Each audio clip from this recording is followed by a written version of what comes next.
In the beginning, God created the heavens and the earth. The earth was without form and void, and darkness was over the face of the deep. And the Spirit of God was hovering over the face of the waters. And God said, "Let there be light." And there was light. And God saw that the light was good, and God separated the light from the darkness. God called the light day, and the darkness he called night. And there was evening and there was morning, the first day. And God said, "Let there be an expanse in the midst of the waters, and let it separate the waters from the waters." And God made the expanse, and separated the waters that were under the expanse from the waters that were above the expanse. And it was so. And God called the expanse heaven. And there was evening and there was morning, the second day. And God said, "Let the waters under the heavens be gathered together into one place, and let the dry land appear." And it was so.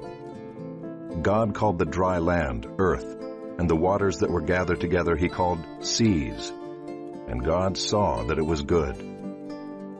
And God said, "Let the earth sprout vegetation, plants yielding seed, and fruit trees bearing fruit in which is their seed, each according to its kind on the earth."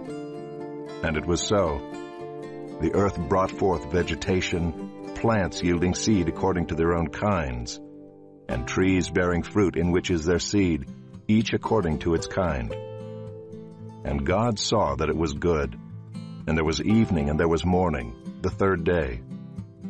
And God said, "Let there be lights in the expanse of the heavens to separate the day from the night, and let them be for signs and for seasons and for days and years, and let them be lights in the expanse of the heavens to give light upon the earth." And it was so. And God made the two great lights, the greater light to rule the day, and the lesser light to rule the night, and the stars. And God set them in the expanse of the heavens to give light on the earth, to rule over the day and over the night, and to separate the light from the darkness. And God saw that it was good. And there was evening and there was morning, the fourth day. And God said, "Let the waters swarm with swarms of living creatures, and let birds fly above the earth across the expanse of the heavens." So God created the great sea creatures and every living creature that moves, with which the waters swarm, according to their kinds, and every winged bird according to its kind. And God saw that it was good. And God blessed them, saying, "Be fruitful and multiply, and fill the waters in the seas, and let birds multiply on the earth." And there was evening and there was morning, the fifth day. And God said, "Let the earth bring forth living creatures according to their kinds, livestock and creeping things, and beasts of the earth according to their kinds." And it was so.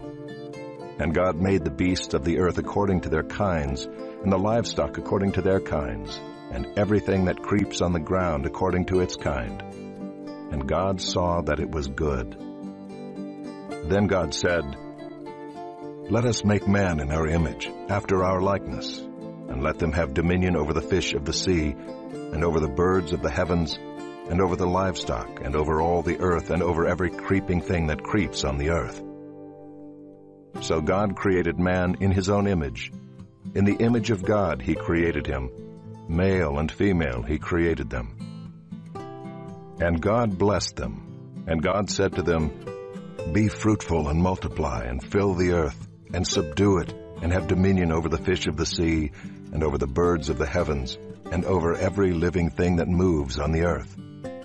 And God said, "Behold, I have given you every plant yielding seed that is on the face of all the earth, and every tree with seed in its fruit. You shall have them for food. And to every beast of the earth, and to every bird of the heavens, and to everything that creeps on the earth, everything that has the breath of life, I have given every green plant for food." And it was so. And God saw everything that he had made, and behold, it was very good. And there was evening and there was morning, the sixth day. Thus the heavens and the earth were finished, and all the host of them. And on the seventh day God finished his work that he had done, and he rested on the seventh day from all his work that he had done. So God blessed the seventh day and made it holy, because on it God rested from all his work that he had done in creation. These are the generations of the heavens and the earth when they were created, in the day that the Lord God made the earth and the heavens. When no bush of the field was yet in the land, and no small plant of the field had yet sprung up, for the Lord God had not caused it to rain on the land, and there was no man to work the ground, and a mist was going up from the land and was watering the whole face of the ground. Then the Lord God formed the man of dust from the ground, and breathed into his nostrils the breath of life, and the man became a living creature. And the Lord God planted a garden in Eden in the east, and there he put the man whom he had formed. And out of the ground the Lord God made to spring up every tree that is pleasant to the sight, and good for food. The tree of life was in the midst of the garden, and the tree of the knowledge of good and evil. A river flowed out of Eden to water the garden, and there it divided and became 4 rivers. The name of the first is the Pishon. It is the one that flowed around the whole land of Havilah, where there is gold. And the gold of that land is good. Bdellium and onyx stone are there. The name of the second river is the Gihon. It is the one that flowed around the whole land of Cush. And the name of the third river is the Tigris, which flows east of Assyria. And the fourth river is the Euphrates. The Lord God took the man and put him in the Garden of Eden to work it and keep it.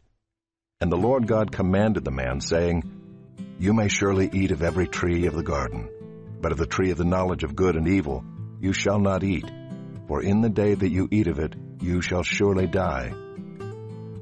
Then the Lord God said, It is not good that the man should be alone. I will make for him a helper fit for him. Now out of the ground the Lord God had formed every beast of the field and every bird of the heavens, and brought them to the man to see what he would call them. And whatever the man called every living creature, that was its name. The man gave names to all livestock and to the birds of the heavens and to every beast of the field.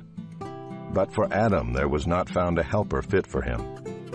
So the Lord God caused a deep sleep to fall upon the man, and while he slept, took one of his ribs and closed up its place with flesh.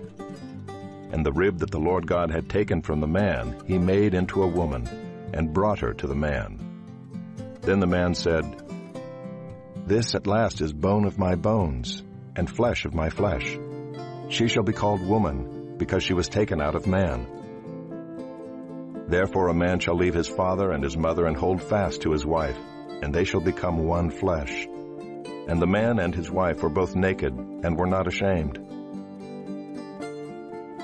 Now the serpent was more crafty than any other beast of the field that the Lord God had made. He said to the woman, Did God actually say, You shall not eat of any tree in the garden? And the woman said to the serpent, We may eat of the fruit of the trees in the garden, but God said, You shall not eat of the fruit of the tree that is in the midst of the garden, neither shall you touch it, lest you die.